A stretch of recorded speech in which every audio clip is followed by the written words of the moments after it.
дәл мен насихаттап жүрген діни қиссалар бұл басында қандай реакция үшін шықты білесіз бе?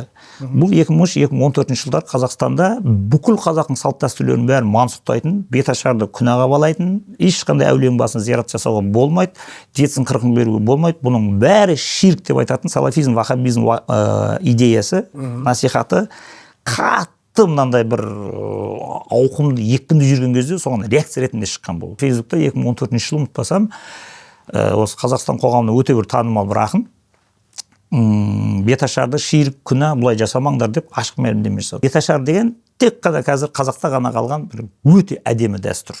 Өте сондай киелі, эстетикалық жағынан да, тәрбиелік жағынан да, моральдық жағынан алсаң да, философиялық жағынан алсаң да, барлық параметр бойынша төтеп беруге тұрарлық. Енді соны талқандауға салафизм, ваххабизм өкілдері қатты күш салған кезде мен оларға қарсы реакция ретінде осы беташар қиссасын айттым. Сондықтан ол кезде қоғамның тарапынан бұны қолдау, жақсы болды ғой, мынаны бір қарсы бір күш шықты деп өзі бізді қатты қолдап кетті.